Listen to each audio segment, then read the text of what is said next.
El 15 de agosto de 1549, un barco extranjero se mecía en las aguas de Kagoshima, en el extremo sur del archipiélago japonés. El aire era denso, cargado de humedad y sal, y el sol del verano caía implacable sobre la cubierta de madera gastada por meses de travesía. Desde aquel navío descendió un hombre de complexión delgada, vestido con una sotana negra raída por el viento y el mar, llevando consigo únicamente un crucifijo, algunos libros sagrados y un fuego interior que ardía con intensidad sobrenatural. Su nombre era Francisco Javier, y sin saberlo, estaba a punto de plantar una semilla que crecería entre espadas, florecería bajo la persecución y daría frutos regados con sangre de mártires. Japón era entonces un mundo hermético, una civilización antigua y sofisticada que miraba con desconfianza a todo lo extranjero. Las islas del sol naciente vivían sumidas en guerras internas entre señores feudales, donde los samuráis dictaban las leyes del honor y la espada era el único argumento que todos comprendían. La religión imperante era un tejido complejo de budismo y sintoísmo, donde los kami habitaban en cada montaña y los templos se elevaban como custodios de tradiciones milenarias. ¿Cómo podría una fe extranjera, nacida en el lejano occidente, encontrar cabida en un suelo tan ajeno y aparentemente impenetrable? Pero Francisco Javier no había cruzado océanos para rendirse ante la imposibilidad, sino para demostrar que la gracia de Dios no conoce fronteras ni respeta barreras culturales. Los primeros conversos fueron pocos, tímidos, casi temerosos de abrazar una doctrina que contradecía todo lo que sus ancestros habían venerado. Sin embargo, había algo en el mensaje cristiano que resonaba profundamente en el alma japonesa, la idea de un Dios personal que amaba a cada individuo, la promesa de vida eterna no por obras rituales sino por fe, y sobre todo, el ejemplo de un Dios que se había hecho hombre y había muerto en una cruz por amor. Francisco Javier aprendió la lengua con dificultad, cometió errores que arrancaban risas, pero su sinceridad era tan evidente que incluso los más escépticos no podían negar la autenticidad de su caridad.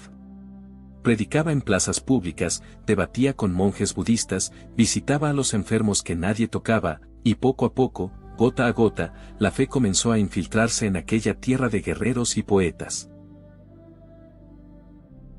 Cuando Francisco Javier partió de Japón en 1551, dejó atrás apenas un centenar de cristianos. Parecía una cosecha insignificante para 2 años de trabajo agotador. Pero aquella pequeña comunidad era como el grano de mostaza del Evangelio, diminuto en apariencia, destinado a convertirse en árbol frondoso. Otros misioneros jesuitas llegaron después, siguiendo las huellas del santo, y con ellos franciscanos y dominicos que traían el mismo fuego apostólico. Establecieron iglesias, fundaron escuelas, tradujeron textos sagrados al japonés, y lo más extraordinario de todo, formaron catequistas nativos que podían hablar a sus compatriotas en su propia lengua, con su propia sensibilidad cultural, haciendo del cristianismo no una imposición extranjera sino una semilla que germinaba desde dentro. En las décadas que siguieron, el crecimiento fue exponencial y casi milagroso. Para 1580, se contaban más de 150.000 cristianos en Japón. Aldeas enteras se convertían, señores feudales recibían el bautismo y construían capillas en sus territorios, y en Nagasaki, la ciudad portuaria que comerciaba con portugueses y españoles, el cristianismo se volvió tan arraigado que llegó a ser conocida como la Roma del Oriente. Las iglesias se llenaban de fieles que rezaban el rosario en japonés, niños cantaban himnos cristianos adaptados a melodías tradicionales, y jóvenes japoneses ingresaban a seminarios soñando con ser sacerdotes. Era un tiempo de gracia, un periodo dorado donde parecía que el Japón entero estaba a punto de abrazar la cruz de Cristo. Pero en medio de aquella primavera espiritual, nubes oscuras comenzaban a acumularse en el horizonte político. Los señores de la guerra que luchaban por unificar Japón miraban con creciente sospecha a aquella religión extranjera que parecía dividir lealtades. ¿Acaso los cristianos no obedecían a un poder superior al emperador, a un papa lejano en Roma? ¿No predicaban que existe una ley divina por encima de la ley del shogun? El cristianismo, que había florecido bajo la tolerancia de algunos daimios progresistas, comenzó a ser visto como una amenaza política disfrazada de movimiento religioso.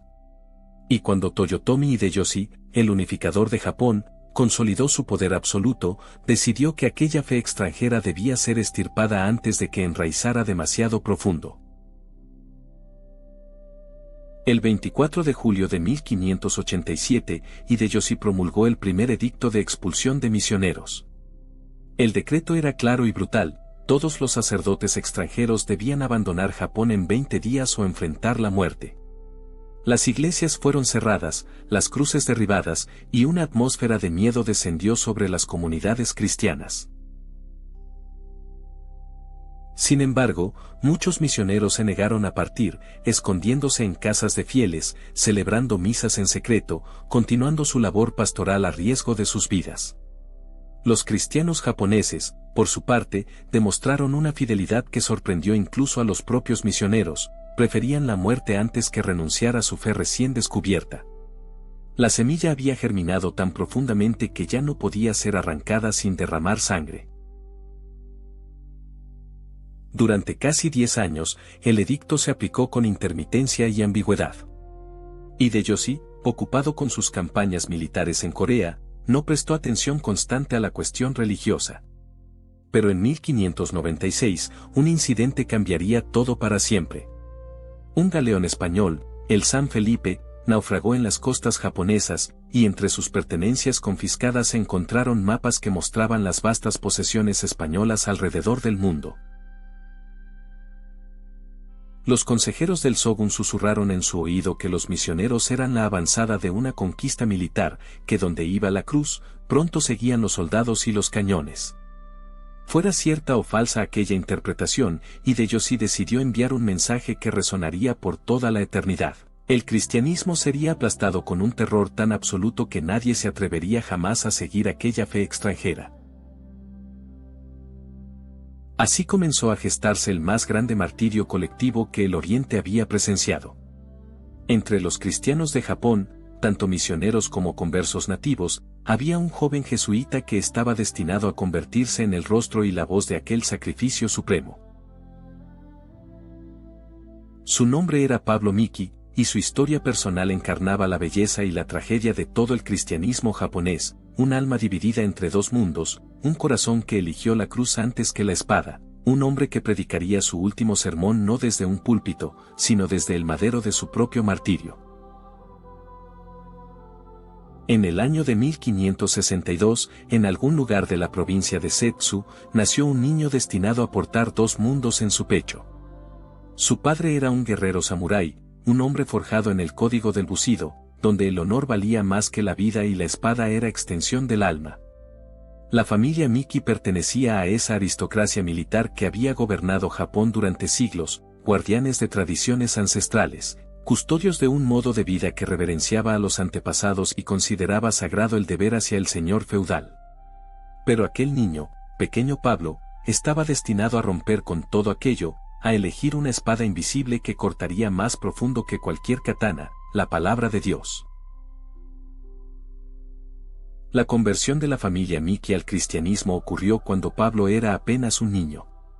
No sabemos con certeza qué llevó a su padre, un guerrero endurecido, a inclinarse ante un crucifijo y renunciar a los kami de sus padres. Quizás fue la predicación persuasiva de algún jesuita que supo hablarle en el lenguaje del honor y el sacrificio. Quizás fue el testimonio silencioso de otros conversos que mostraban una paz que el código samurái, con toda su disciplina, no lograba otorgar. Lo cierto es que la familia entera abrazó la fe católica, y el pequeño Pablo creció no en la tensión entre dos religiones, sino en la armonía de haber encontrado en Cristo la plenitud de todo lo noble que el Bushido buscaba: lealtad absoluta, sacrificio sin límites, y una causa por la cual valía la pena morir. A los 5 años, Pablo fue entregado a los jesuitas para su educación. En aquellos seminarios dirigidos por misioneros europeos y maestros japoneses conversos, el niño aprendió latín y japonés con igual fluidez, estudió las escrituras con la misma disciplina con la que su padre estudiaba el arte de la guerra, y descubrió que existía un campo de batalla más vasto que cualquier provincia: el corazón humano. Los jesuitas vieron en él un potencial extraordinario, inteligencia aguda, memoria prodigiosa, pero sobre todo una capacidad única para tender puentes entre culturas. Pablo podía explicar a los japoneses los misterios del cristianismo sin hacerlos sonar extranjeros, y podía mostrar a los misioneros europeos los caminos del alma japonesa que permanecían ocultos tras la cortesía formal. Pero crecer en la fe no significó para Pablo escapar de la tormenta interior que todo converso experimenta. Había momentos, especialmente en su adolescencia, donde sentía el peso de dos lealtades que parecían incompatibles. ¿Cómo podía ser fiel al emperador y al papa? ¿Cómo honrar a sus ancestros sin venerar sus espíritus como dictaba la tradición? ¿Cómo reconciliar el código del guerrero, que exigía venganza por el honor mancillado, con el mandato de Cristo de poner la otra mejilla? Estas preguntas no tenían respuestas fáciles, y Pablo las vivió no como ejercicios teológicos abstractos sino como crisis existenciales que rasgaban su alma. En sus oraciones nocturnas, luchaba con Dios como Jacob con el ángel, exigiendo claridad, suplicando paz, rogando que le fuera mostrado el camino. La respuesta llegó no como revelación súbita sino como certeza gradual que maduraba en su interior como fruto en el árbol. Pablo comprendió que ser cristiano no significaba dejar de ser japonés, sino ser más plenamente japonés de lo que el sintoísmo o el budismo permitían.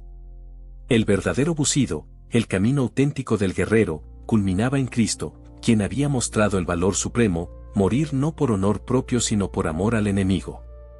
La lealtad absoluta que el samurái juraba a su señor encontraba su perfección en la lealtad al Señor de señores. Y el sacrificio que el código guerrero exaltaba como virtud máxima se revelaba como sombra del sacrificio de la cruz.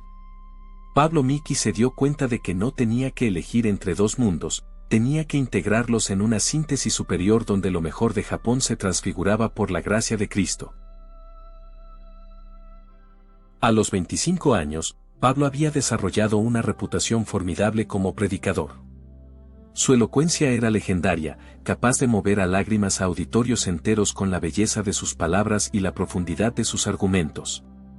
Predicaba en mercados y plazas, en casas de nobles y chozas de campesinos, siempre adaptando su mensaje al oyente sin jamás diluir la verdad. Los budistas lo temían porque conocía sus textos mejor que ellos mismos y podía demostrar con lógica implacable las contradicciones de su sistema.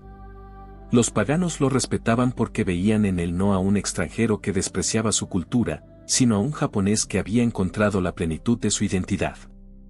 Y los cristianos lo amaban porque en él veían el rostro que su fe podía tener cuando se encarnaba verdaderamente en tierra nipona. Pero Pablo sabía, con esa intuición que tienen las almas profundas, que su vocación no culminaría en el éxito apostólico sino en el martirio. No era presunción ni deseo morboso de sufrimiento, sino simple lectura de los signos de los tiempos. Veía cómo el clima político se endurecía contra los cristianos, cómo los edictos se volvían más severos, cómo algunos de sus compañeros misioneros habían sido arrestados y nunca más vistos. En sus homilías comenzó a hablar más frecuentemente sobre el sacrificio, sobre la bienaventuranza de los perseguidos, sobre la gloria de dar testimonio con la propia sangre. No era que buscara la muerte, sino que se preparaba para ella con la misma disciplina con la que su padre samurái se había preparado para la batalla, sabiendo que podía llegar en cualquier momento, decidido a enfrentarla con dignidad. En diciembre de 1596, cuando Pablo tenía 33 años, la edad de Cristo en su pasión, todo lo que había intuido se volvió realidad. Las autoridades comenzaron a arrestar cristianos de forma sistemática, no ya con la ambigüedad de años anteriores sino con la determinación clara de dar un escarmiento definitivo. Pablo, cuya fama lo hacía objetivo obvio, no huyó ni se escondió. Cuando los soldados llegaron a buscarlo, los recibió con la serenidad de quien ha esperado toda su vida aquel momento. Los guardias, acostumbrados a ver terror en los ojos de los arrestados, se desconcertaron ante la paz que irradiaba de aquel hombre que caminaba hacia su muerte como quien camina hacia su boda. Y quizás, en el fondo de su ser, Pablo Miki sabía que efectivamente caminaba hacia una unión definitiva, el encuentro final con aquel Cristo al que había servido, al que había predicado, y por el que ahora tendría el privilegio de morir. El 8 de diciembre de 1596, el cielo sobre Kioto amaneció gris como ceniza, como si la naturaleza misma presintiera la tormenta que estaba a punto de desatarse sobre los cristianos de Japón. En el palacio de Toyotomi Hideyoshi, el hombre que había unificado el archipiélago con mano de hierro, se gestaba una decisión que cambiaría el curso de la historia religiosa del Oriente. El incidente del galeón San Felipe había sido la chispa que encendió un fuego de paranoia en el corazón del dictador. Los mapas del Imperio Español, las sospechas de invasión, los rumores de que los misioneros eran espías disfrazados, todo se mezcló en una conclusión fatal: el cristianismo no era una religión sino una conspiración, y debía ser exterminada antes de que fuera demasiado tarde. La orden fue tajante y aterradora en su simplicidad: arrestar a los cristianos más prominentes y ejecutarlos públicamente como escarmiento. No bastaría con expulsar misioneros como en el edicto anterior, esta vez se derramaría sangre japonesa, se crucificarían cristianos nativos, para demostrar que la lealtad al Shogun era incompatible con la fidelidad a Cristo. Los soldados salieron aquella noche fría de diciembre, marchando por las calles de Kioto y Osaka con listas de nombres en sus manos y órdenes de no mostrar misericordia. Las puertas fueron derribadas a patadas, las familias arrancadas de sus hogares en medio de la noche, y los gritos de terror resonaron en barrios enteros mientras los cristianos eran arrastrados hacia la cárcel. Entre los arrestados había 3 jesuitas, 6 franciscanos y 17 laicos japoneses que incluían catequistas, traductores, servidores de las iglesias y, lo más desgarrador de todo, 3 niños. Pablo Miki fue uno de los primeros en ser capturado. Los guardias lo encontraron en una casa de oración en Osaka, rodeado de fieles a quienes impartía catequesis. No opuso resistencia, no intentó escapar, simplemente se puso de pie con una calma sobrenatural y extendió sus manos para ser atado. Los soldados, esperando súplicas o intentos de soborno como era común entre los arrestados políticos, se quedaron desconcertados ante aquella serenidad. Uno de ellos, un veterano endurecido por décadas de guerra, murmuraría después que había algo en los ojos de aquel hombre que lo inquietaba, como si mirara no hacia la muerte sino hacia algo glorioso que solo él podía ver. Junto a Pablo fueron arrestados sus compañeros jesuitas, Juan de Goto, un sacerdote japonés de 48 años cuya humildad era legendaria, y Diego Kisai, un hermano coadjutor que había servido a la misión durante 30 años con una fidelidad silenciosa. Pero los jesuitas no fueron los únicos en el grupo de los condenados. Los franciscanos, que habían llegado a Japón más recientemente y predicaban con un celo menos diplomático, también fueron arrestados en masa. Entre ellos estaba Pedro Bautista, el líder de la misión franciscana, un español que había construido hospitales y orfanatos en Kioto, ganándose el amor de los pobres y la sospecha de las autoridades. Con él fueron tomados Felipe de Jesús, un joven mexicano que había llegado a Japón apenas meses antes de su arresto, Martín de la Ascensión, Gonzalo García y Francisco Blanco. Cada uno de estos hombres había dejado patria y familia para llevar el evangelio a tierras lejanas, y ahora descubrirían que el precio de su vocación sería pagado no con sudor sino con sangre. Los 17 laicos japoneses arrestados representaban el rostro más conmovedor del martirio, cristianos comunes que no habían hecho votos religiosos, que no eran sacerdotes ni monjes, simplemente hombres y mujeres que habían creído en Cristo y ahora pagarían el precio supremo por su fe. Había entre ellos Pablo Ibaraki, un catequista de mediana edad que había convertido a cientos con su predicación sencilla pero poderosa. Estaba Miguel Kosaki, un intérprete que había traducido sermones y ayudado a los misioneros a comunicarse. León Karasumaru, apenas un adolescente de 17 años, que servía como acólito en la iglesia franciscana. Y lo más desgarrador, Antonio, Luis y Tomás Kosaki, 3 niños de 13, 12 y 14 años respectivamente, hijos de familias cristianas, que habían servido como monaguillos y ayudantes en las misas. Cuando los 26 prisioneros fueron reunidos en la cárcel de Kioto, se encontraron cara a cara por primera vez. Jesuitas y franciscanos, que en vida habían tenido roces teológicos y disputas de jurisdicción, se miraron unos a otros y comprendieron que todas aquellas pequeñeces humanas se disolvían ante la grandeza del momento. Españoles, mexicanos, portugueses y japoneses, unidos no por nacionalidad sino por el bautismo, reconocieron en los ojos de sus compañeros el mismo amor que los había llevado a dar todo por Cristo. Los niños, aterrorizados al principio, encontraron consuelo en las palabras de los adultos, y pronto comenzaron a rezar con una fe que avergonzaba a muchos adultos presentes. En aquella celda húmeda y oscura, se forjó una comunidad que trascendía todas las divisiones humanas, la comunión de los que están a punto de morir juntos. El 30 de diciembre, los prisioneros fueron sacados de la cárcel y obligados a comenzar una marcha forzada que quedaría grabada en la memoria del cristianismo japonés como un vía crucis de 600 kilómetros. El destino era Nagasaki, la ciudad más cristiana de Japón, donde la ejecución tendría máximo impacto como advertencia. Los condenados fueron obligados a caminar descalzos por caminos helados, atravesando pueblos y aldeas donde las multitudes se reunían para verlos pasar. A cada uno le habían cortado la punta de la oreja izquierda como marca de criminales, y la sangre que corría por sus cuellos y manchaba sus ropas era el primer derramamiento de un sacrificio que culminaría en la cruz. El dolor de los pies lacerados, el frío cortante del invierno japonés, el hambre y la sed, todo aquello se convertía en preparación para el martirio final. Durante aquel mes de marcha infernal, algo extraordinario comenzó a suceder. En cada pueblo que atravesaban, los cristianos salían a las calles para ver a los mártires, y lejos de ser disuadidos por el escarmiento, se sentían inspirados. Algunas mujeres corrían a limpiar las heridas de los prisioneros, arriesgando su propia vida. Niños arrojaban flores al camino.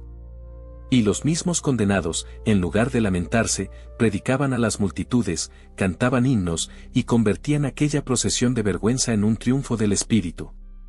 Pablo Miki, especialmente, aprovechaba cada parada para dirigir palabras de aliento a los cristianos locales, exhortándolos a permanecer firmes en la fe sin importar lo que viniera.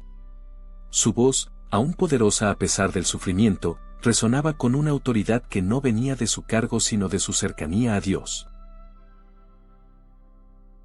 El 5 de febrero de 1597 amaneció sobre Nagasaki con un cielo despejado y frío, uno de esos días de invierno donde el aire corta como cuchillo y el aliento se vuelve niebla. En la colina de Nisisaka, que se elevaba sobre la ciudad portuaria mirando hacia el mar, los verdugos habían trabajado durante la noche preparando 26 cruces.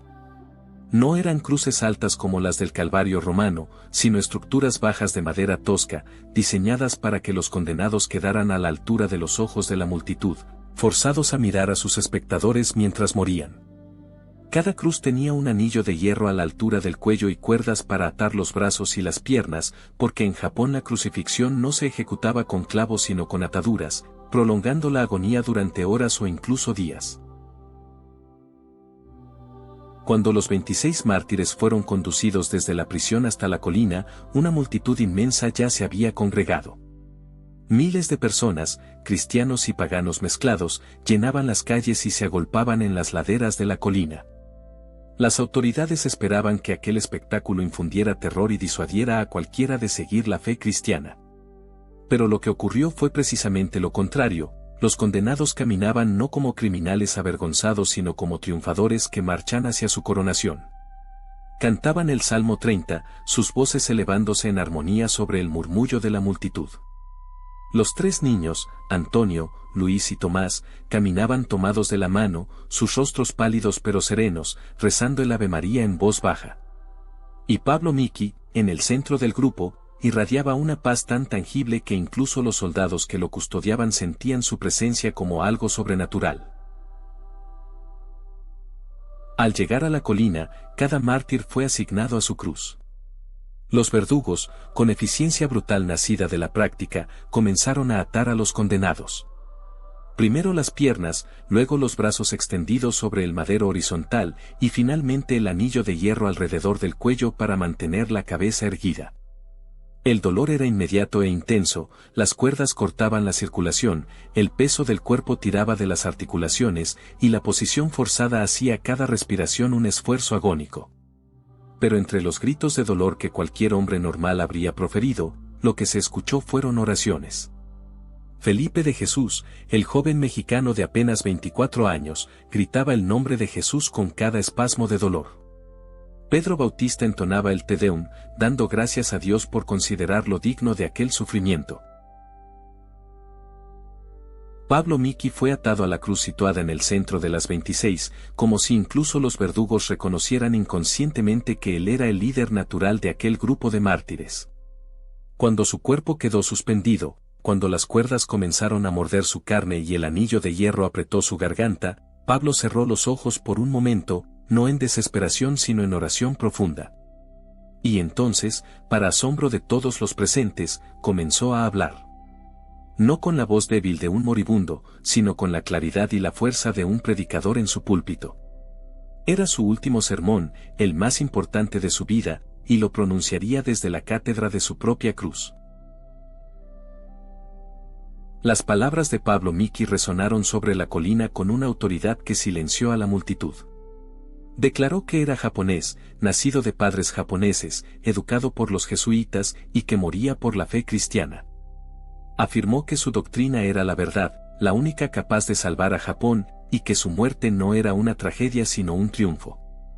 Luego, en un gesto que quedaría grabado eternamente en la memoria del cristianismo, pronunció palabras de perdón para sus verdugos.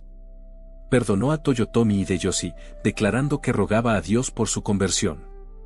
Perdonó a los soldados que lo habían arrestado, a los jueces que lo habían condenado, a los verdugos que estaban a punto de atravesarlo con lanzas. Y exhortó a todos los cristianos presentes a permanecer firmes en la fe, a no temer el martirio, porque la recompensa eterna superaba infinitamente cualquier sufrimiento temporal. La multitud escuchaba en silencio sobrecogedor. Muchos lloraban abiertamente, tanto cristianos como paganos, conmovidos por la magnitud de lo que estaban presenciando. ¿Cómo era posible que un hombre, en el umbral de la muerte más atroz, no solo no maldijera a sus enemigos sino que los bendijera? ¿De dónde sacaba esa fuerza para predicar cuando debería estar suplicando misericordia? Los soldados, acostumbrados a ejecutar criminales que blasfemaban y maldecían hasta su último aliento, se miraban unos a otros desconcertados.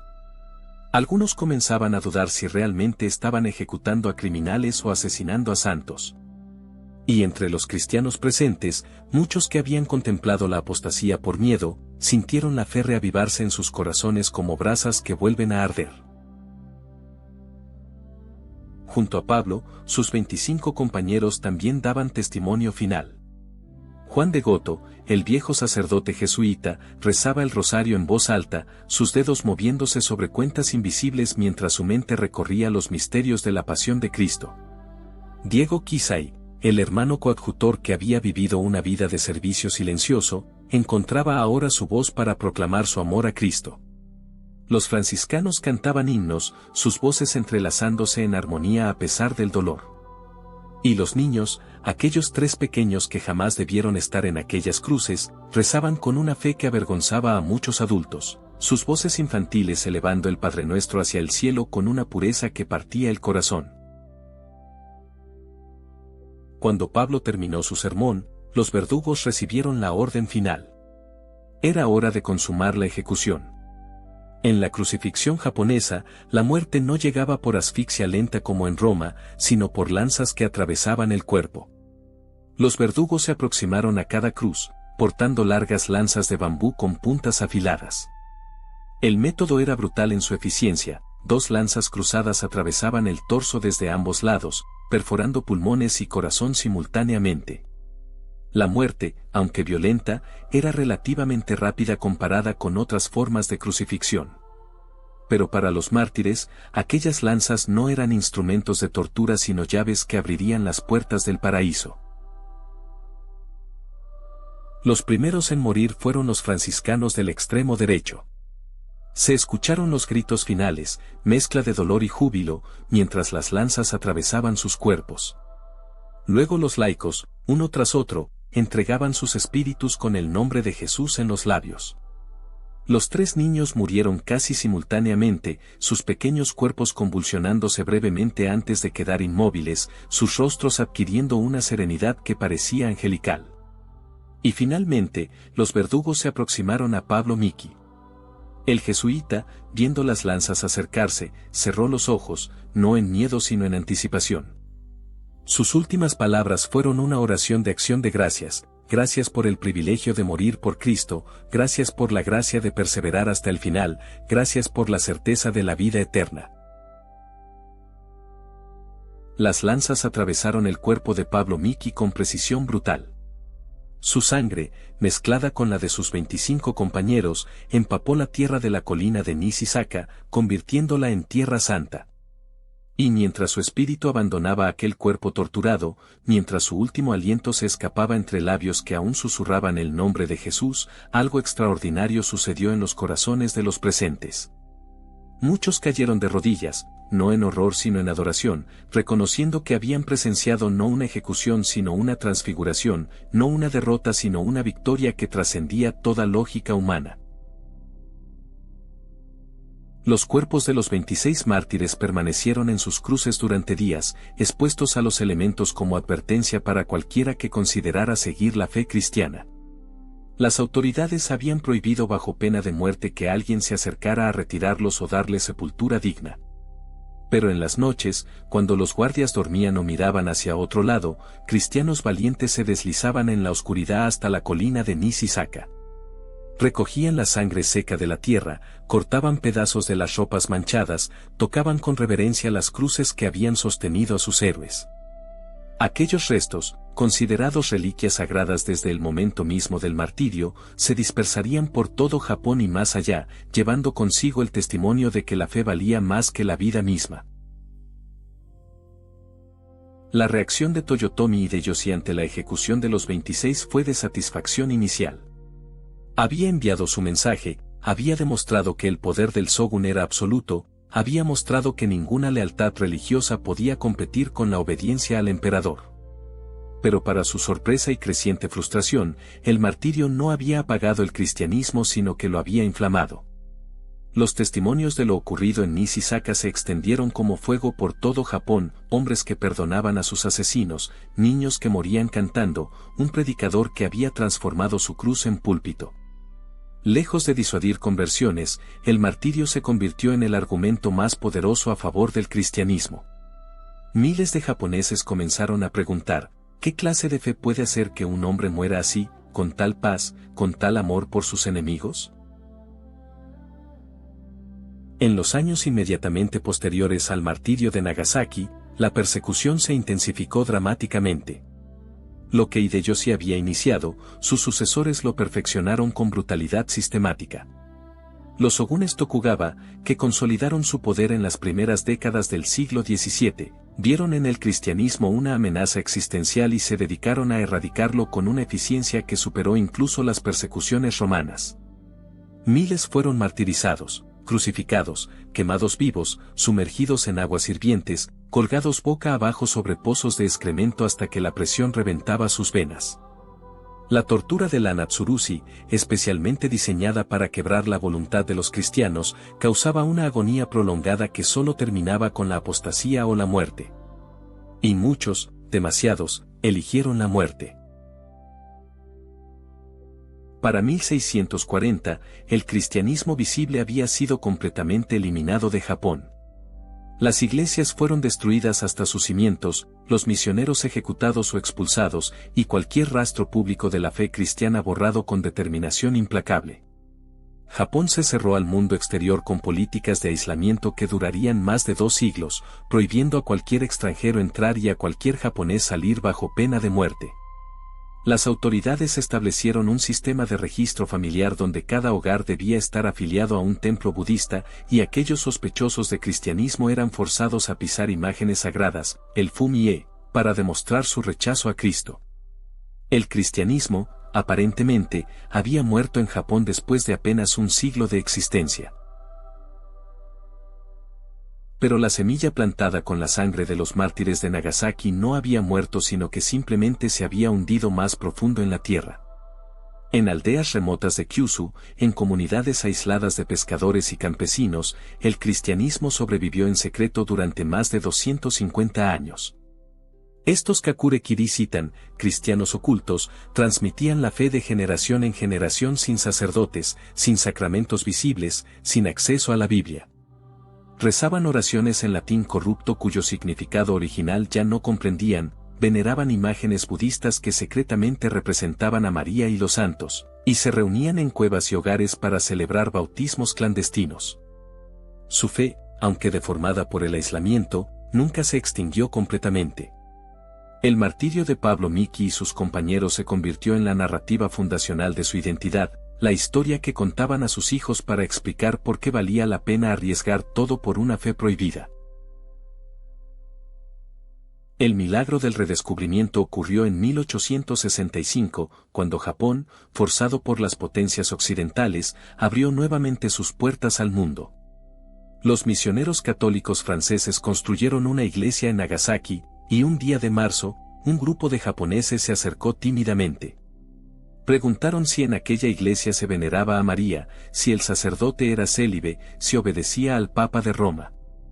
Cuando el padre Bernard Petitjean respondió afirmativamente, aquellos japoneses cayeron de rodillas llorando y declararon: «Somos cristianos, nuestros corazones son los mismos que los suyos». Eran descendientes de los Kakure-kiri-sitan, que habían preservado la fe durante 2 siglos y medio sin ningún contacto con la iglesia externa. El mundo católico recibió la noticia con asombro, se habló del milagro del Oriente, de la fidelidad sobrenatural de aquellas comunidades que habían resistido lo imposible. En 1862, el Papa Pío IX beatificó a los 26 mártires de Nagasaki, y en 1867 los canonizó solemnemente. Pablo Miki se convirtió en el primer santo japonés, símbolo de que el cristianismo no era una religión extranjera impuesta sino una fe que podía encarnar plenamente en la cultura nipona. La colina de Nisisaka, donde habían derramado su sangre, se transformó en lugar de peregrinación. Una basílica fue construida en el sitio exacto de las crucifixiones, y cada 5 de febrero, miles de católicos japoneses suben aquella colina para honrar la memoria de los mártires y renovar su compromiso con la fe que ellos sellaron con su muerte. Hoy, casi 500 años después de aquel amanecer sangriento en Nagasaki, el legado de Pablo Miki y sus compañeros trasciende las fronteras de Japón. Su historia se enseña en seminarios de todo el mundo como ejemplo supremo de inculturación del Evangelio, como la fe cristiana puede asumir las formas culturales de cualquier pueblo sin perder su esencia. Pablo Miki demuestra que no hay contradicción entre ser plenamente japonés y plenamente cristiano, que la gracia no destruye la naturaleza sino que la perfecciona. Su sermón desde la cruz, predicando perdón mientras moría, se ha convertido en uno de los testimonios más poderosos de la diferencia radical que Cristo hace en una vida humana. Pero más allá del valor histórico, el martirio de Nagasaki plantea a cada generación de cristianos una pregunta incómoda y urgente: ¿estamos dispuestos a pagar el precio de nuestra fe? En un mundo donde el cristianismo enfrenta nuevas formas de persecución, donde millones de creyentes sufren discriminación, violencia y muerte por su fe, Pablo Miki nos mira desde su cruz y nos interpela. No con palabras de condena sino con su ejemplo de fidelidad inquebrantable. Él nos enseña que la fe no es un sentimiento cómodo para domingos tranquilos, sino una convicción por la cual vale la pena vivir y, si es necesario, morir. Nos muestra que el perdón no es debilidad sino la forma más radical de victoria sobre el mal. Y nos recuerda que la muerte, para quien cree verdaderamente, no es el final sino el comienzo de la vida que no termina jamás.